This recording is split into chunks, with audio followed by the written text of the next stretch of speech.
በአማራ ክልል በአንድ ጀንበር የአረንጓዴ አሻራ መርሃ ግብር ከ327 ሚሊዮን በላይ ችግኞች ይተከላሉ። በባህር ዳር ከተማ ዘንዘልማ ቀበሌ ገላድ ተፋሰስ ላይ ከአንድ ወር በፊት የተዘጋጀውን የተከላ ቦታ ሐምሌ 27 2018 ለሚከናወነው ሀገር አቀፍ የአንድ ጀንበር የአረንጓዴ አሻራ ዝግጁ ለማድረግ ሲያስተባብሩ ያገኘናቸው አርሶ አደሮች በዕለቱ በነቂስ ወጥቶ ለመሳተፍ ያላቸውን ዝግጁነት ገልጸውልናል። ከወር በፊት ተቆፍሮ ዛሬ ደለል የሞላውን ለችግኙ ለምነቱና ለማጅነቱ እንዲያምር ሁለተኛ ቅስቀሳችን ነው።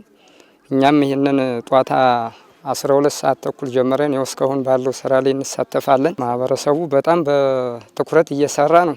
አያስቸግርም። እንደውም እኛ ከመቀስቀሳችን በፊት አንስቦ ለመቼ ነው አረንጓዴ ልማቱ መቼ ነው የምንወጣ ምናምን እያለ በደስተኝነት ነው ተቀብሎን እየተከታተለና ያለ። ቤተሰብ በሙሉ መቅረት በሌለበት ቅስቀሳችን 100% ዛሬም ነገም ቅስቀሳ ቤተክርስቲያንም ተናግረን ትንሽም ትልቅም እንዲወጣ ሙሉ ተስፈኝነት አለን። አርሶ አደሮች በአንድ ጀንበር የአረንጓዴ አሻራ መሳተፍ የሚያስገኝላቸውን ዘለቄታዊ ጠቀሜታ አስበው እየሰሩ መሆኑን ይገልጻሉ። ተቆፍሮ የሰነበተውን ገደል አሁንም ለሰኞ ዝግጅት ብለን ለሰኞ ተዘጋጅቶን ይሰነብት ብለን አሁን የተቆፈረውን ዙረን እንደገና እያወጣን እያዘጋጀን ያለ። ቀሜታው ዝናብ ያመጣሉ ያለውን ነገር ለአላታችን መሬታችን ወርዶ አይሄድም። ለወለመናችን ጠቅም አካባቢያችን ጎጣችን ይገድፋን ይጠቅመናል። ለወለመ ነው በክብር ትከበራለች ያለውን ነገር ለአላታችን እኛ ወርዶ አይሄድም። ከሲው ላይ ተከብሮ በስነ ስርዓት የኛ ወርዶ አይሄድም። ወደ ጣና ምናምን የሚሄደውን ነገር እዚሁ ላይ እንደተከበረ መሬቱ አይበላም።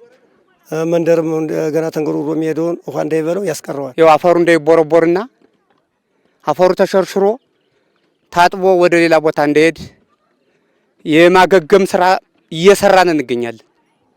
ለቀጣይም ቢሆን በዚህ ልማት ደረጃ የሚሰሩት ስራዎች ዘለቄታ እንዲኖራቸው ማህበረሰቡ ርብርብ እያደረገ ለምቶ እንደሚገኝ በግልጽ መታየት ይቻላል። ለአንድ ጀንበር የአረንጓዴ አሻራ መርሃ ግብር ቅድመ ዝግጅት የተከላ ቦታ በቴክኖሎጂ ታግዞ ልየታ የተሰራ ሲሆን 69500 ሄክታር ለመሸፈን ዝግጅቱ ተጠናቋል። የመጀመሪያው የቦታ ልየታ ነው። የቦታ ልየታችን በተለይ ከተለየ በኋላ ከአርሶ አደሩ ጋር ወይም ከማህበረሰቡ ጋር ወይም ከሚተክሉት ግለሰቦች ጋር የተከላ ቦታው ከተለየ በኋላ ጂኦሎኬትድ ነው የተደረገው።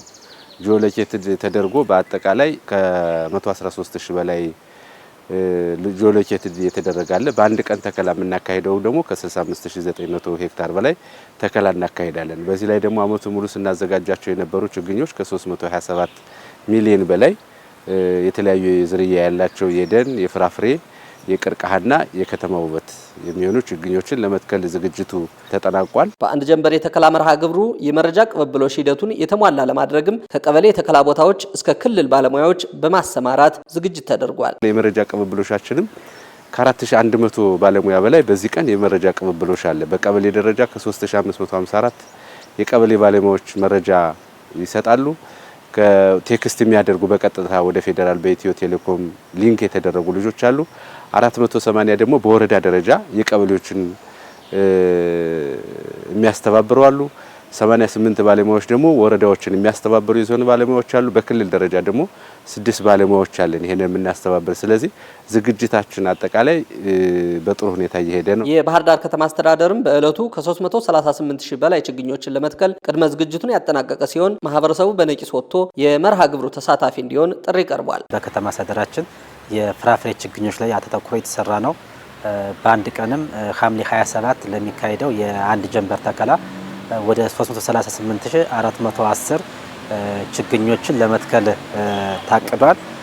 በዚህም በ9 ቀበሌዎችና በ11 ተከላ ቦታቸው የራሳቸውን የቻለ የኤክስ ዋይ ኮኦርዲኔት ካርታም ተሰርቶላቸው ሰፊ ዝግጅት ተካሄደ ነው። ከዚህ ውስጥ ከምን ተክላቸው የአንድ ጀንበር ተከላዎች ወደ 60% አካባቢ የሚሆኑት የፍራፍሬ ወይም ደግሞ የኢኮኖሚ ጠቀሜታ ያላቸው ችግኞች ናቸው ማለት ነው። የከተማችን ነዋሪ በእለቱም በተለያየ መልኩ መሳተፍ አለበት። በመትከል በመንከባከብ በእለቱም መሳተፍ አለበት። ከዛ አኳያ መላው ነዋሪዎቻችን ወጥተው መሳተፍ አለባቸው ማለት ነው።